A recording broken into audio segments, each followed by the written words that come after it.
Good day, Sir Aaron. This is the video presentation of Group 3. Activity 1 and 2. Throw the code and wiring. And lit up.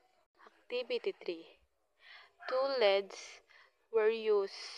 One lit up and the other one did too. Activity 4. Hit the button and watch it lights up. Activity 5.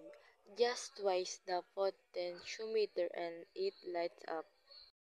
Lesson 2. Activity 1 and 2. Press the button and the buzzer beeps. Activity 3. The code is fine and it beeps. Activity 4. Lights on, the LDR no sound, and light off buzzer beeps. Activity 5. Just twist the potentiometer and it lights up. Next is Lesson 3, 7 segment. First is Activity 1. Despite a lot of wiring, the 7 segment display is still lit up. Activity 2.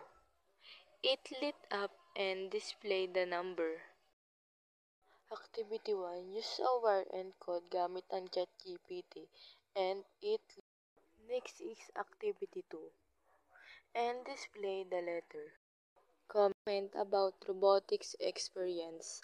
Overall, first semester ay maayos naman ang naging karanasan namin at nahirapan kami sa part na paglalagay ng wire at sa pundi ng ilaw.